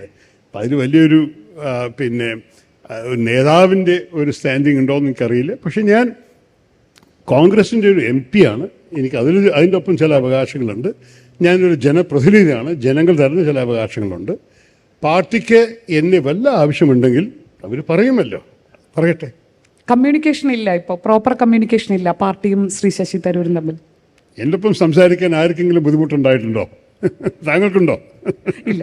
താങ്കൾ എപ്പോഴും തരൂരിന്റെ ലോകം പറഞ്ഞ രാഷ്ട്ര ലോകം മാത്രമല്ലോ, അത് ഞങ്ങളെ ഏറ്റവും കൂടുതൽ ബാധിക്കുന്ന, ഞങ്ങൾക്ക് ഏറ്റവും കൂടുതൽ ഉത്കണ്ഠയുള്ള കാര്യം അതാണല്ലോ. അത് ശരി. അല്ല, എൻ്റെ ലോകത്തിൽ എഴുത്തുണ്ട്, പുസ്തകങ്ങളുണ്ട്, ക്രിക്കറ്റ് ഉണ്ട്, വേറെ ജീവിതമുണ്ടല്ലോ. അപ്പൊ അതൊക്കെ ഇതിനെ കുറിച്ചൊക്കെ നിങ്ങൾ എല്ലാ രാഷ്ട്രീയം മാത്രം പറഞ്ഞാൽ മതിയോ? രാഷ്ട്രീയം അത്ര മോശമാണോ? മോശമല്ല. പക്ഷെ അതുകൊണ്ടൊരു മനുഷ്യന്റെ നമ്മളെപ്പോഴും പറയില്ലേ, പിന്നെ ജീവിതത്തിൽ പല കാര്യങ്ങളും എപ്പോഴും വേണം. ഏത് മനുഷ്യനും കേട്ടോ, രാഷ്ട്രീയക്കാരും മനുഷ്യന്മാരാണല്ലോ. അപ്പോൾ ഇഡ്ഡലി എത്ര ഇഷ്ടപ്പെട്ടാലും അതിനൊപ്പം ചട്നി, സമ്മന്തി, സാമ്പാറോ ഒക്കെ വേണമല്ലോ. അതുപോലെ തന്നെ ജീവിതം. അപ്പോൾ നമ്മളുടെ ലോകത്തിൽ പല കാര്യങ്ങളും ആവശ്യമുണ്ട്. അതുമില്ലെങ്കിലും എനിക്ക് സന്തോഷമില്ല. ഞാൻ പറയണത് ഞാൻ എനിക്ക് എഴുത്തില്ലെങ്കിൽ ഞാൻ ശരിക്കും ഒരു വ്യക്തി ആയിരിക്കില്ല. കാരണം എനിക്ക് അത് ഒരു അത്യാവശ്യ കാര്യമാണ്. അഥവാ ദിനത്തിൽ ചില രാഷ്ട്രീയ ഫ്രസ്ട്രേഷൻ ഉണ്ടെങ്കിൽ കൂടി രാത്രി ഒറ്റയ്ക്ക് ഇരുന്ന് കമ്പ്യൂട്ടറിന് മുമ്പ് ഇരുന്ന് എഴുതുമ്പോൾ എനിക്കൊരു സമാധാനം കിട്ടുന്നത് വേറെ ഏതിലും ഇല്ല. ഓക്കെ, അപ്പോൾ ഞാൻ ഈ നേരിട്ടുള്ള രാഷ്ട്രീയം അല്ലാതെ ഇപ്പോൾ പ്രചരിക്കുന്ന കുറച്ച് ഗോസിപ്പ് തിയറികൾ കൂടി താങ്കളുടെ ഒരു ക്ലാരിഫിക്കേഷൻ ചോദിച്ചേക്കാം. അതായത് UN സെക്രട്ടറി ജനറൽ സ്ഥാനത്തേക്ക് വീണ്ടും ശശി തരൂരിനെ കൊണ്ടുവരാൻ ആഗ്രഹിക്കുന്നവർ കേന്ദ്ര സർക്കാരിലുണ്ട് എന്നൊരു ഗോസിപ്പ് തിയറി ഉണ്ട്. അതിന് സാധ്യതയുണ്ടോ? അയ്യോ, എനിക്ക് തോന്നുന്നില്ല. കാരണം നമ്മളുടെ ഒരു അണ്ടർസ്റ്റാൻഡിങ് UN കുറേ വർഷങ്ങളായിട്ടുള്ളത് എന്താണ്, 10 വർഷം ഓരോരു കോണ്ടിനെൻ്റ് ടേണാണ്. അപ്പോൾ ഞാൻ 2006 മത്സരിക്കാനുള്ള കാരണം എല്ലാവരും അഗ്രി ചെയ്തു, അത് ഏഷ്യ കോണ്ടിനെൻ്റ് ടേണാണ്. അപ്പോൾ മൻമോഹൻ സിംഗ് ജി പറഞ്ഞു നമ്മൾക്ക് ഒരു സ്ഥാനാർത്ഥി മുന്നോട്ട് വെച്ചുകൂടെ. അങ്ങനെയാണ് അദ്ദേഹം ആദ്യം ആവശ്യപ്പെട്ടത്. അത് കഴിഞ്ഞിട്ട് പിന്നെ ബാൻ കി മൂൺ ജയിച്ചു, ഏഷ്യയുടെ ടേൺ പൂർത്തിയായി. അത് കഴിഞ്ഞിട്ട് നിങ്ങൾക്കറിയാമല്ലോ യൂറോപ്പിൻ്റെ ടേണാണ് വന്നത്. യൂറോപ്പിൻ്റെ ടേൺ ഇപ്പോൾ കഴിയുന്നു. ഇത് കഴിഞ്ഞാൽ ശരിക്കും പറയുകയാണെങ്കിൽ ലാറ്റിൻ അമേരിക്കയുടെ ടേണാണ്. അതിൻ്റെ അർത്ഥം സ്പാനിഷ് ഭാഷ സംസാരിക്കുന്ന, അല്ലെങ്കിൽ പോർച്ചുഗീസ് ഭാഷ സംസാരിക്കുന്ന, അല്ലെങ്കിൽ ചില ഭാഗത്ത് ഇംഗ്ലീഷ് ഭാഷ സംസാരിക്കുന്ന ആ സൗത്ത് അമേരിക്കൻ ഭാഗത്തെ ഒരു രാജ്യത്തിൻ്റെ ഒരു പ്രതിനിധിയായിരിക്കും ജയിക്കാൻ പോകുന്നത്. ഒരു കാര്യം പക്ഷെ നമുക്ക് മനസ്സിലാവണം, ഈ റൂൾ ഒരു ഇൻഫോർമൽ റൂളാണ്, എവിടെ എഴുതി വെച്ചിട്ടില്ല.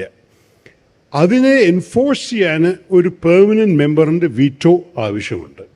അപ്പോൾ ചൈന ഫോർ എക്സാമ്പിൾ ഒരു സ്റ്റാൻഡ് എടുത്തു, ഏത് നോൺ ഏഷ്യൻ സ്ഥാനാർത്ഥി വന്നാലും ഞങ്ങൾ വോട്ട് ചെയ്യും എതിര്. കാരണം ഇത് ഏഷ്യയുടെ ടേൺ തന്നെയാണ്, പറഞ്ഞിട്ട് ഏഷ്യക്ക് തന്നെ കൊടുക്കണം. ഇത് അങ്ങനെ ഒരു സ്റ്റാൻഡ് എടുത്തു ചൈന. അപ്പം ഞാൻ മത്സരിക്കുന്ന സമയത്ത് ലാറ്റ്വിയ രാജ്യത്തിൻ്റെ രാഷ്ട്രപതി ഒരു മഹിള ആയിരുന്നു, വൈക്ക ഫ്രീബർഗ. അവർ മത്സരിച്ചു. ചൈന സ്പഷ്ടമായിട്ട് അവരെതിരെ വോട്ട് ചെയ്ത് വീറ്റോ ചെയ്ത് നിർത്തിയവർ. കാരണം ഏഷ്യക്കാർ മാത്രമേ പാടുള്ളൂ എന്നാണ് അതിൻ്റെ സ്റ്റാൻഡ്. അതുപോലെ ലാറ്റിൻ അമേരിക്ക വേണ്ടി വീറ്റോ ചെയ്യാൻ ആരും ഇല്ല. അമേരിക്കയ്ക്ക് ചെയ്യായിരുന്നു, പക്ഷെ അമേരിക്ക പറഞ്ഞിരിക്കുന്നത് ഞങ്ങൾക്ക് ഇതിലൊന്നും വിശ്വാസമില്ല എന്നാണ് ഇപ്പോൾ ഈ ട്രംപിൻ്റെ അഡ്മിനിസ്ട്രേഷൻ പറഞ്ഞിരിക്കുന്നത്. അപ്പോൾ ഒരു പക്ഷേ ഒരു നോൺ ലാറ്റിന് വരാനുള്ള സാധ്യത കാണാം. പക്ഷേ ശരിക്കും നമ്മളൊരു ഇന്ത്യ രാജ്യമായിട്ട് നമ്മൾ ഈ കൺവെൻഷനിൽ പങ്കെടുത്ത കാരണം എനിക്ക് തോന്നുന്നില്ല ഒരു ഇന്ത്യൻ സർക്കാർ വീണ്ടും ഒരു സ്ഥാനാർത്ഥി ഇറക്കും. അങ്ങനെ ഏതെങ്കിലും തരത്തിലുള്ള ഒരു ഡിപ്ലോമാറ്റിക് നിയോഗത്തിന് താങ്കൾക്ക് താല്പര്യമുണ്ടോ ഇനി? ഇല്ല, ഞാൻ അതെല്ലാം ആ മേഖല വിട്ട് വന്ന ശേഷം എനിക്ക് 3-4 തവണ ഒരു അവസരം വന്നു UN വീണ്ടും ഒരു അണ്ടർ സെക്രട്ടറി ജനറൽ സ്ഥാനം പോലെ, അല്ലെങ്കിൽ അതിനും കാട്ടി ചെറിയ വലുതൊരു ഏജൻസിയുടെ ഹെഡായിട്ട് മത്സരിക്കാനോ ഇറങ്ങാനോ എൻ്റെ പേര് സബ്മിറ്റ് ചെയ്യാനോ. ഞാൻ എല്ലാവരോടും വേണ്ട പറഞ്ഞു. അതിൻ്റെ കാരണം ഒറ്റ മാത്രമായിരുന്നു, ഞാൻ കുറേ കാര്യങ്ങൾ ഗിവപ്പ് ചെയ്തിട്ടാണ് അന്താരാഷ്ട്ര ജീവിതം വിട്ടിട്ട് തിരിച്ചു വന്നത്. ഞാൻ ഭാരതത്തിൽ ഒരു സീരിയസ്നോട് ഇറങ്ങുകയാണെങ്കിൽ എൻ്റെ പൂർണ്ണ കമ്മിറ്റ്മെൻറ്റ് ഈ രാജ്യത്ത് തന്നെ ഉണ്ടാവണം. കേരളം എൻ്റെ കർമ്മഭൂമിയുമാണ്, ഇപ്പോൾ എൻ്റെ മനസ്സും ഇവിടെ തന്നെയാണ്. ഞാൻ എൻ്റെ അവസാനത്തെ വീട് കെട്ടുന്നത് ഇപ്പോൾ തിരുവനന്തപുരത്ത് തന്നെയാണ്. അപ്പോൾ അതായിരിക്കും എൻ്റെ അവസാനത്തെ. അപ്പോൾ എൻ്റെ അടുത്ത ചോദ്യം കിട്ടി. അടുത്ത ഗോസിപ്പ് തിയറി ഞാൻ കേട്ടത് നേമത്ത് കോൺഗ്രസ് നിയമസഭാ സ്ഥാനാർത്ഥിയായി ശ്രീ ശശി തരൂരിനെ കൊണ്ടുവരുന്നതും കേരളത്തിനൊരു സർപ്രൈസ് CM കാൻഡിഡേറ്റ് ഉണ്ടാകുന്നതാണ്. അതിന് സാധ്യതയുണ്ടോ? അത് ഞാൻ ആദ്യത്തെ തവണ കേൾക്കുകയാണ്. ആരും എന്നോടൊന്നും പറഞ്ഞിട്ടില്ല. പക്ഷേ മനോരമയിലും ചിലപ്പോൾ ആദ്യത്തെ വാർത്ത വരിക. അങ്ങനെ ആയാലോ എനിക്കറിയില്ല. കേരളത്തിന്റെ മുഖ്യമന്ത്രി എന്നൊരു സാധ്യത ഞാൻ ഒരിക്കലും ഒരു സ്ഥാനത്തിന് വേണ്ടി ആഗ്രഹിച്ചില്ല. ചിലവർ എപ്പോഴും പറയും UN ഒരൊറ്റ വ്യക്തിയുള്ളൂ ഇതുവരെ ഒരു ജോലിക്ക് അപ്ലൈ ചെയ്യാത്തൊരു വ്യക്തി ഞാനാണ്. UN കരിയറിലെ എല്ലാ ജോലിയും ഞാൻ 29 വർഷം പ്രവർത്തിച്ചു. ഒരിക്കലും ഒരു ജോലിക്ക് ഞാൻ ആപ്ലിക്കേഷൻ കൊടുത്തിട്ടില്ല. ആൾക്കാർ വന്നിട്ട് എന്നെ ആവശ്യപ്പെട്ടതേ. താങ്കളുടെ ആഗ്രഹം ഞാൻ പറയാം. കാരണം ഞാൻ പറയട്ടെ, എനിക്ക് സ്ഥാനമല്ല പ്രാധാന്യം. അവസാനത്തെ മനുഷ്യൻ ഒന്നെയാണ്. എന്ത് ടൈറ്റിൽ കൊടുത്താലും ആ ടൈറ്റിൽ നാളെ മാറുമല്ലോ. ഞാൻ ഇപ്പോഴേ മുൻ മന്ത്രി ആയി കഴിഞ്ഞു, ഒരു ദിവസം മുൻ MP ആവും. പക്ഷെ ഞാൻ ശശി തരൂരായിട്ട് ഇരിക്കും. അതാണ് എൻ്റെ. അപ്പം ഞാൻ ഒരു കാര്യം പറയട്ടെ, ആ എഴുത്തുകാരൻ അത് മാറില്ല, എഴുത്തും ചെയ്തുകൊണ്ടിരിക്കും. പക്ഷേ അതുപോലെ തന്നെ ഒരു സ്ഥാനമോ ഒരു പൊസിഷനോ ഒരു ടൈറ്റിലല്ല, പക്ഷെ ഒരു ഉത്തരവാദിത്വം, ഒരു ചുമതല, അതിൻ്റെ ഒപ്പം ഒരു ചാലഞ്ച്. എന്താണ് വെല്ലുവിളി? നമ്മുടെ കേരളത്തെ നന്നാക്കാനാണോ, അല്ലെങ്കിൽ രാജ്യത്തെ വിദേശ കാര്യങ്ങൾ നോക്കാനാണോ, അല്ലെങ്കിൽ വേറെ വല്ല ഒരു അവസരമാണോ? അങ്ങനെ ഒരു ചാലഞ്ച് വന്നാൽ ഈ രാജ്യത്തിന് വേണ്ടിയിട്ടും നമ്മുടെ ജനങ്ങൾക്ക് വേണ്ടിയിട്ടും, അത് മലയാളികളും ഭാരതീയർക്കും വേണ്ടിയിട്ട് പലതും ചെയ്യാൻ ഒരു അവസരം കിട്ടിയാൽ ഞാൻ ഒരിക്കലും ഓടിപ്പോയില്ല. എനിക്ക് ഇതുവരെ വന്ന ചാലഞ്ചസും ഇതുവരെ വന്ന ഓരോരോ ഉത്തരവാദിത്തങ്ങളും ഞാൻ ഷെർക്ക് ചെയ്യാതെ അതിനെ ഞാൻ സ്വീകരിച്ച് എൻ്റെ ആത്മാർത്ഥതയോടെ ഞാൻ അതിന് ചെയ്യാൻ ശ്രമിച്ചിട്ടുണ്ട്. അപ്പോൾ ഏത് ചാലഞ്ച് വന്നാലും ഞാൻ തയ്യാറാവും അതിന് വേണ്ടിയിട്ട്. പക്ഷേ ഇതുവരെ ഞാൻ ആവശ്യപ്പെട്ടിട്ടില്ല എന്നെ ഇതാക്കൂ, എന്നെ അതാക്കൂ, എനിക്ക് ഈ സ്ഥാനം തരൂ, ഈ ടൈറ്റിൽ തരൂ. ഇതുവരെ ചെയ്തിട്ടില്ല, ഞാൻ ചെയ്യാനും പോകുന്നില്ല. ഓക്കെ, കോൺഗ്രസ് നിന്ന് ആരെങ്കിലും അങ്ങനെ ആവശ്യപ്പെട്ടിട്ടുണ്ടോ? ഇല്ല, ഇതുവരെ സത്യം പറയുകയാണെങ്കിൽ എൻ്റെ പാർട്ടി എന്നോട് പ്രത്യേകിച്ചൊന്നും ആവശ്യപ്പെട്ടിട്ടില്ല. അവർക്ക് പിന്നെ എൻ്റെ കഴിവ് അറിയുമെന്ന് വിചാരിക്കുന്നു. അവർക്ക് എന്നെക്കുറിച്ചുള്ള അഭിപ്രായം അവർക്കേ അറിയുള്ളൂ. അത് നിങ്ങൾക്ക് നേരിട്ട് ചോദിക്കാനുള്ള അവകാശമുണ്ട്, എനിക്ക് ചോദിക്കാൻ അവകാശമില്ല. പക്ഷെ അഥവാ എൻ്റെ പാർട്ടി വന്ന് പറഞ്ഞാൽ ഞാൻ അതിനെക്കുറിച്ച് ചിന്തിക്കാം. നിങ്ങൾ ഒരു കാര്യം ഞാൻ ഓർക്കുന്നു, കഴിഞ്ഞ നിയമസഭാ തെരഞ്ഞെടുപ്പിൽ എന്നെയും കാട്ടി കൂടുതൽ പ്രചരണം ഒരു കോൺഗ്രസ് നേതാവിനും ചെയ്യാൻ സാധിച്ചിട്ടില്ല. ഞാൻ 56 സ്ഥാനാർത്ഥികൾക്ക് വേണ്ടി ഇറങ്ങി, 56 കാസർഗോഡ് മുതൽ പിന്നെ പാറശാല വരെ എൻ്റെ സാന്നിധ്യം, എൻ്റെ പ്രസംഗം, എൻ്റെ പിന്നെ ഇറക്കം എൻ്റെ സ്വന്തം ചെലവിലിട്ട് ഞാൻ പാർട്ടിയിൽ നിന്ന് ഒരു പൈസ എടുത്തിട്ടില്ല. ഞാൻ അത് ചെയ്തിട്ടുണ്ട്. 2016 തെരഞ്ഞെടുപ്പിലും ഞാൻ ഇറങ്ങി. പക്ഷേ പ്രത്യേകിച്ച് 21 തെരഞ്ഞെടുപ്പിൽ അത്രത്തോളം പ്രചരണം ചെയ്യാൻ ഞാൻ കോവിഡും കൂടി കിട്ടി. അതിൻ്റെ കാരണം അതുകൊണ്ട് എനിക്ക് ചില വിഷമങ്ങളുണ്ട് അതിനെക്കുറിച്ച് ചിന്തിക്കുമ്പോൾ. പക്ഷേ എനിക്ക് UDFൻ്റെ വിജയത്തിന് വേണ്ടി ചെയ്യാനുള്ളത് ഞാൻ ഒരിക്കലും ചെയ്തിട്ടുണ്ട്. ഞാൻ ആ സമയത്ത് തെരഞ്ഞെടുപ്പ് കമ്മിറ്റിയുടെ പിന്നെ മാനിഫെസ്റ്റോ കമ്മിറ്റി ചെയർമാനും കൂടിയായിരുന്നു. എന്തായിരിക്കും കഴിഞ്ഞ തവണ ജയിക്കാതെ പോയത്? ഇത്തവണ അധികാരത്തിൽ തിരിച്ചു വരാൻ സാധ്യതയുണ്ടോ? സാധ്യതയില്ലെങ്കിൽ ഞങ്ങൾ ഇറങ്ങുമോ? അല്ല, സാധ്യതയൊക്കെ കാണും. പക്ഷേ അവസാനത്തിൽ നമ്മുടെ സന്ദേശം എന്തായിരിക്കും, നമ്മുടെ സ്ഥാനാർത്ഥികളായിരിക്കും, നമ്മൾക്കൊരു മുഖം ജനങ്ങൾക്ക് കാണിച്ചു കൊടുക്കാൻ സാധിക്കുമോ? ഇതെല്ലാം ചോദിക്കുന്ന ചോദ്യങ്ങളിൽ ഇത്തവണയും ശ്രീ ശശി തരൂർ ഇത്രയും സജീവമായി നിയമസഭാ തെരഞ്ഞെടുപ്പ് പ്രചാരണത്തിൽ ഉണ്ടാകുമോ? അതാണ് എൻ്റെ ഉദ്ദേശം. അത് പാർട്ടി ആവശ്യപ്പെട്ട പോലെ നമ്മൾ തീരുമാനിക്കാം. കേരളത്തിലെ പാർട്ടിയായിട്ടും നല്ല കമ്മ്യൂണിക്കേഷൻ ഇല്ല, കേരളത്തിലെ പാർട്ടിയുമായും നല്ല കമ്മ്യൂണിക്കേഷൻ ഇല്ല. പാർട്ടി എന്ന് പറഞ്ഞാൽ പലവരും നേതാക്കളുണ്ട്, പ്രവർത്തകരുമുണ്ട്.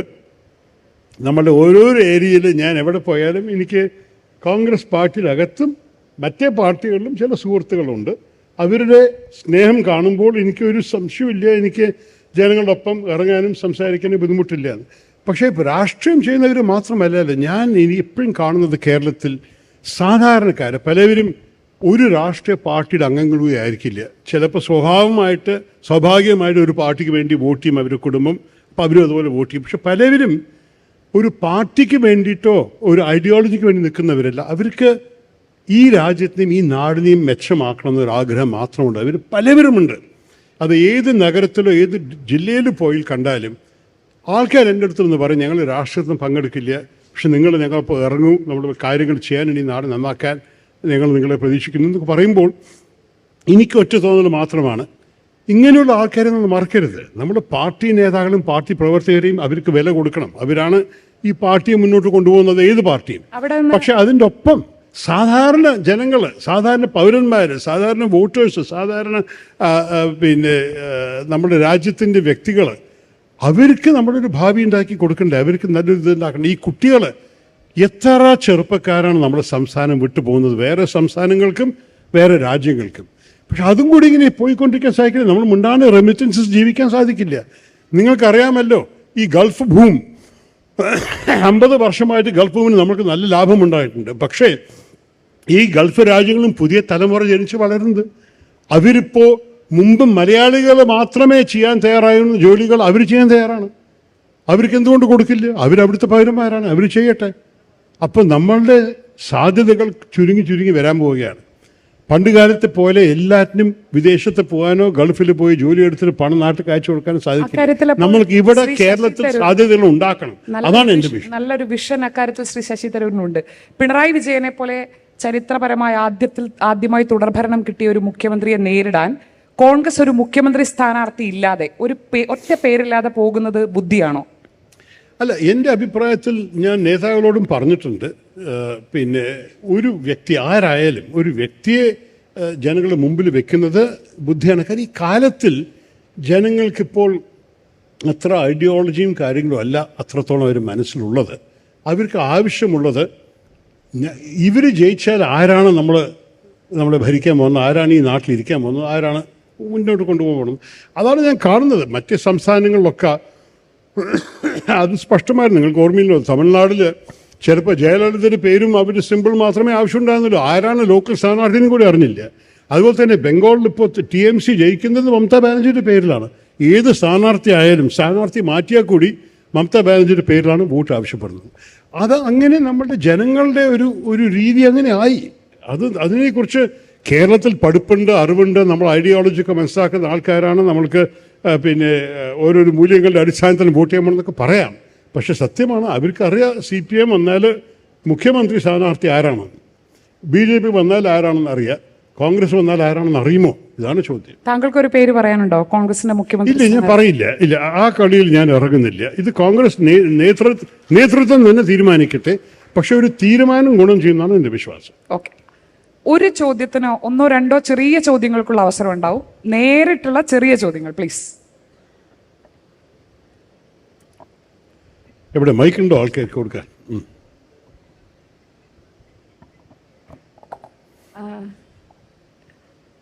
ഗുഡ് ഈവനിങ് സർ, എൻ്റെ പേര് ശാലിനി എന്നാണ്.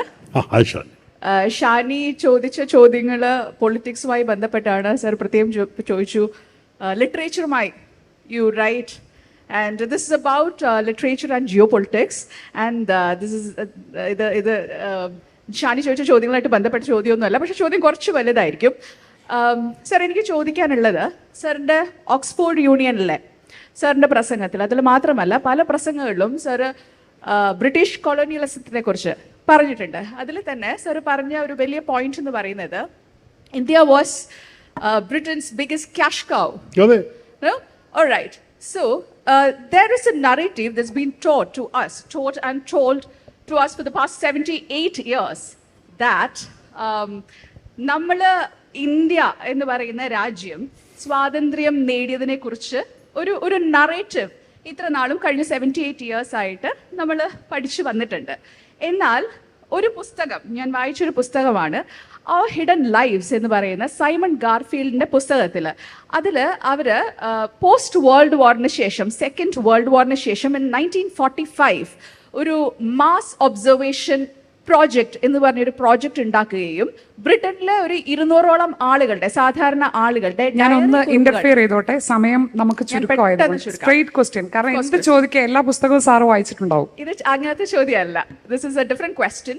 ഓൾറൈറ്റ്. സോ ആ പുസ്തകത്തിൽ ഈ 200 പേരിൽ നിന്ന് 5 പേര് സാധാരണ ജീവിതത്തിലുള്ള പല സോഷ്യോ ഇക്കണോമിക് ക്ലാസ്സിൽപ്പെട്ട ആളുകളുടെ 5 ഡയറി കുറിപ്പുകൾ ചേർത്ത് വെച്ചിട്ടാണ് ആ ഹിഡൻ ലൈഫ്സ് എന്ന് പറഞ്ഞൊരു പുസ്തകം ഇറക്കിയത്. ആ പുസ്തകം വായിച്ചാൽ നമുക്ക് മനസ്സിലാവുന്നത് after world war, post world war, India ബ്രിട്ടന്റെ ഒരു ഇക്കണോമിക് സ്ട്രക്ചർ എന്ന് പറയുന്നത്, economy has collapsed. Also the army has also collapsed. So India became the most expensive liability for the Britain is what's been written. പക്ഷേ നമുക്ക് of course yes അതിൽ പറഞ്ഞിരിക്കുന്നത്, അപ്പോൾ നമ്മൾക്ക് ഇത്ര നാളും വെച്ചിരിക്കുന്ന ഒരു നറേറ്റീവ്, ഇപ്പോൾ ഈ ഹിസ്റ്ററി ഇപ്പോൾ പോലും NCERT സിലബസിലൊക്കെ, 3 words please. Of course, ഇത്രയും പേര് കാത്തിരിക്കുകയാണ്. Please try to understand. See, this is just a question. All right. So ഇത്രയേ ഉള്ളൂ. In short, നമ്മൾക്ക് വരച്ചിരിക്കുന്ന ഒരു നറേറ്റീവിൽ നിന്ന് ഡിഫറെൻ്റ് ആയിട്ട് നമ്മൾ ഹിസ്റ്ററി കുറച്ചുകൂടി കൂടുതൽ അപ്പുറത്തെ സൈഡിൽ നിന്ന് പഠിക്കുകയാണെങ്കിൽ ഈ നറേറ്റീവിൽ ഒരു തെറ്റുണ്ട് എന്ന് പറയാൻ പറ്റും. ബി ഒരു ഹൈപ്പോത്തറ്റിക്കൽ ക്വസ്റ്റ്യൻ ചോദിക്കാൻ, if you are not with the Congress party as mister Shashi Tharoor, how would you answer this question? ശരി, നിങ്ങൾ പറഞ്ഞതിൽ സത്യം തന്നെയാണ്. കാരണം 1945 ബ്രിട്ടൻ ആ യുദ്ധം തോറ്റപ്പോൾ ഭയങ്കര പൊളിഞ്ഞു പോയൊരു സ്ഥിതിയിലായിരുന്നു ആ രാജ്യം. അതിൻ്റെ ഒപ്പം നമ്മുടെ രാജ്യത്തിൽ ഒരു സ്പഷ്ടമായ ഒരു എതിർപ്പുണ്ടായിരുന്നു ബ്രിട്ടീഷ് കൊളോണിയലിസത്തിൻ്റെ എതിരെ.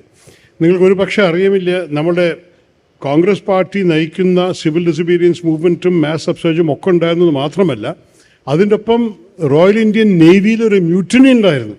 അവർ ചില കപ്പലിൻ്റെ തോക്കെടുത്തിട്ട് ബോംബെ പോർട്ടിലും കൂടി വെടിവെച്ചു സർദാർ പട്ടേലൊക്കെ പോയി ഇടപെട്ടിട്ടാണ് അതിനെ നിർത്താൻ സാധിച്ചത്. അതിൻ്റെ അർത്ഥം ബ്രിട്ടൻ അഥവാ ഇന്ത്യയെ പിടിച്ചു നിർത്തണമെന്നുണ്ടെങ്കിൽ അവർക്ക് 2 ലക്ഷം സോൾജേഴ്സിനെ അയക്കേണ്ടി വന്നിട്ടുണ്ടായിരിക്കും. നമ്മളുടെ ഭാരതം മൊത്തം ആകെ 1 ലക്ഷം സോൾജേഴ്സ് ഉണ്ടായിരുന്നു യുദ്ധസമയത്തും കൂടി. അപ്പോൾ അതിനുള്ള കാശ് ഈ പൊളിഞ്ഞു പോയ ബ്രിട്ടൻ ഉണ്ടായിരുന്നില്ല. അപ്പോൾ അത് സത്യം തന്നെയാണ്. 1945-ലും 1946-ലും അവർ തീരുമാനം എടുക്കാൻ കാരണം നമ്മൾക്കിത് മുതലാവില്ല ഈ രാജ്യത്തിനെ പിടിച്ചുകൊണ്ടിരിക്കാൻ. പ്ലസ് മുമ്പിൽ അവർ നമ്മുടെ രാജ്യത്ത് നിന്ന് ഡ്രെയിൻ ചെയ്ത റിസോഴ്സസ് ഒക്കെ അതിൻ്റെ ലാഭം അവർ എടുത്തു കഴിഞ്ഞിട്ടായിരുന്നു. കെട്ടിടങ്ങൾ വന്നിട്ടുണ്ടായിരുന്നു, പല ഫാക്ടറീസ് വന്നിട്ടായിരുന്നു, എല്ലാം ചെയ്യുന്നത്. പക്ഷെ ഇപ്പോൾ ഒരു പുതിയ റീഇൻവെൻഷൻ്റെ ഒരു കാലമായി 45 കഴിഞ്ഞിട്ട്. അതുകൊണ്ടാണ് ബ്രിട്ടൻ ഒരു ക്ഷീണിച്ചു പോയ ബ്രിട്ടനായിട്ടാണ് നമ്മുടെ സ്വാതന്ത്ര്യം നമുക്ക് തന്നത്. അതെല്ലാം സത്യം തന്നെയാണ്, തെറ്റല്ല. ഒരു ക്ഷീണിച്ചു പോയ ബ്രിട്ടൻ നമ്മൾക്ക് നമ്മുടെ സ്വാതന്ത്ര്യം തരാൻ തയ്യാറായിരുന്നു. അപ്പൊ താങ്ക് യു ശ്രീ ശശി തരൂർ. കാരണം താങ്കളെ പോലെ ഒരാളെ കിട്ടിയാൽ ഇന്നൊരു ദിവസം മുഴുവൻ കിട്ടിയാലും ആളുകൾ ചോദ്യം ചോദിച്ചുകൊണ്ടേ ഇരിക്കുന്ന എനിക്കറിയാം. അതുകൊണ്ട് നമുക്കിതിവിടെ അവസാനിപ്പിക്കാതെ നിവൃത്തിയില്ല. വളരെ നന്ദി. താങ്കളുടെ കാഴ്ചപ്പാടുകൾ, ഇപ്പോൾ ഉയർന്ന ഒരുപാട് സംശയങ്ങൾ എല്ലാത്തിനും ഇനിയൊരു ഗോസിപ്പിനിടയില്ലാത്ത വിധം മറുപടി നൽകിയതിന് നന്ദി. Thank you. മനോരമ ഗോസിപ്പിലാണോ ഇപ്പോൾ ഈ കാലത്ത്? എന്താണിത്? ഒരു പുതിയൊരു പബ്ലിക്കേഷൻ ആരംഭിക്കേണ്ടി വരും, മനോരമ ഗോസിപ്പ് എന്ന് പറഞ്ഞിട്ട്. എന്തേ ശാലി? എനിവേ, സംസാരിച്ച് വലിയ നന്ദി. Enjoy it. Thank you very much. നന്ദി.